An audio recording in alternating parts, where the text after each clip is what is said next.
Getting this psychological edge with Dr. Jenn. Joining us once again via the magic of ZoomTube is Dr. Jenn Mann, licensed marriage, family, and child therapist. Hello.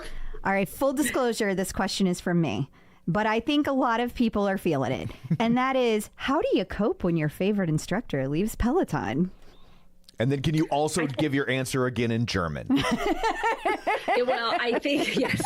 I think actually I may have questioned this question for myself as well.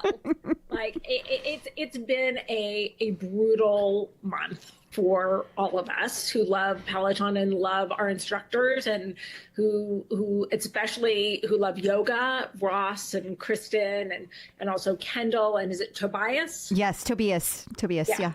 Tobias.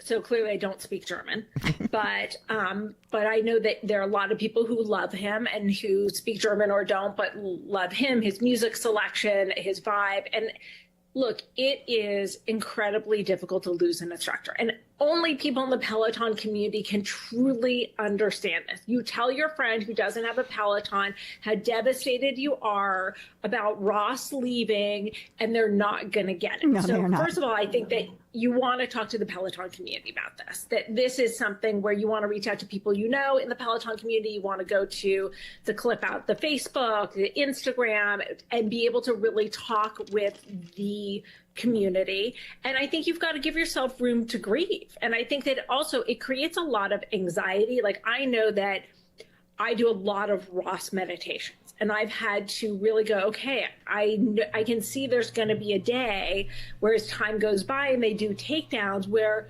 Ross's meditations may not be there. And while we can all hope that, they left the door open for him and Kristen, we all kind of made a mental note on that love those instructors, and we can hope and we can pray and like all of that. But we also have to accept that there's the possibility that might not happen. So part of what this forces us to do is to look at other instructors that we may have less experience with. And, first, you also want to let yourself grieve this loss. It's like losing a friend. It's like losing a relationship. It's like losing someone who is close to you because you're used to their voices, their selection, their moves that you like, their routines, all that sort of stuff. And that is a loss. And understand also that if you find yourself having a bigger emotional reaction to this than you expected, you also may want to look at what other unresolved losses do you have in your life? Because when you have some grief that is unresolved, whether it is the death of a loved one, a divorce, a breakup, a friendship that ended, anything, any kind of loss, if it hasn't been resolved and worked through, when you have another loss, it pushes on that button, and you may find feelings coming up that are kind of leftover feelings from that other thing. So look at your history if you find yourself having a much bigger reaction.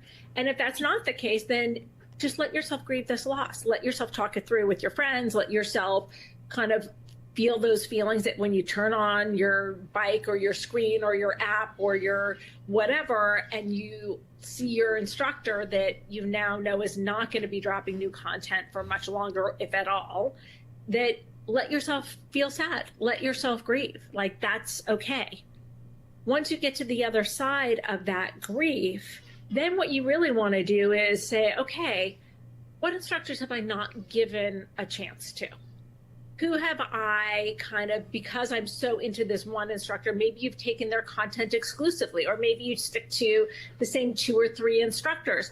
It's time to branch out. It's time to look at this as an opportunity to discover someone new, someone who you might not have thought really has a great music selection or does the same kind of moves that you like, or it's just time to kind of shake it up and try a new kind of yoga routine or spin class or tread or whatever it is that you were doing with that instructor. But this is an opportunity, and it's important to open the door to some newness. That makes a lot of sense. Yeah. Absolutely. Yeah. It kind of reminds me of like when you love a radio station back in the day, back when people listened to radio. I don't know if you remember radio. Yeah.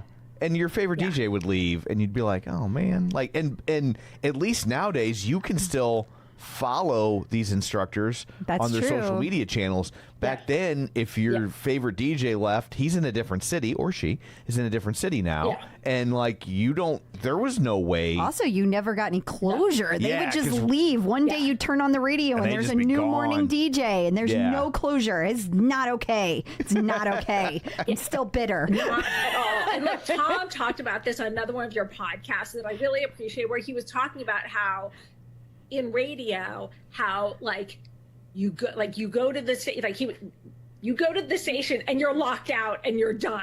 And there's no explanation. Radio is brutal. Brutal. when it They are comes to brutal. letting people go. Yeah. Like Tom made reference to, I know people who were just they went to go to work and they were locked out of their station, no explanation. And it's great.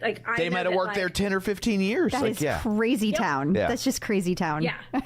Yeah. I had one station I worked for, and they didn't. I had a premonition. I woke up at 2 a.m. I was like, I'm gonna get fired, and I don't know why. And it was the weirdest thing. And the next day, they were like, "Yeah, this is your last day." It was like, what? Yeah. And it turned out that the whole station, within 36 hours, everyone from the station got fired, and they changed the format of the station to a different kind of music.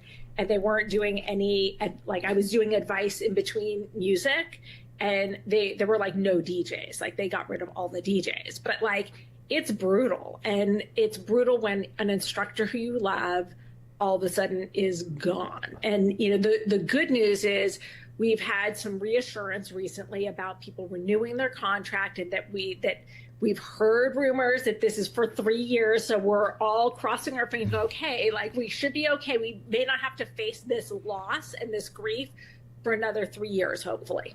I don't know, though. You can't think that every instructor is on the same 3-year I would cycle. think there's got to be a little bit I of. thought that was strange too. Yeah. But I was Maybe Well, they this if was for no the other thing. reason, it would give them way too much bargaining power. Yeah, right. that's true. Oh, totally. If every Yeah. instructor at this was up for renewal at the same time, if 12 of them got together and You was could form a union. right, Yeah. The more Yeah. I think about Yeah. it, the more I think that they're probably they get the contract itself gets reviewed once a year at Yeah. the same time. But I think they're on different cycles where it's there's a revolving door of 2 or 3 years That for makes people. sense. That makes a lot more sense. Yeah, it because I does. was curious, but I was usually you get hired and you get a contract for a certain period of time. Right. How's everyone on the same cycle? yeah, those don't sync up. They do it not. It doesn't work like they that. do not. Yeah. Awesome. Well, thank you so much for all of that. Until next time, where can people find you? People can find me on all social media at Dr. Jenn Mann. 2 N's on Jenn, 2 N's on Mann. Thank you Awesome. so Thank much. you.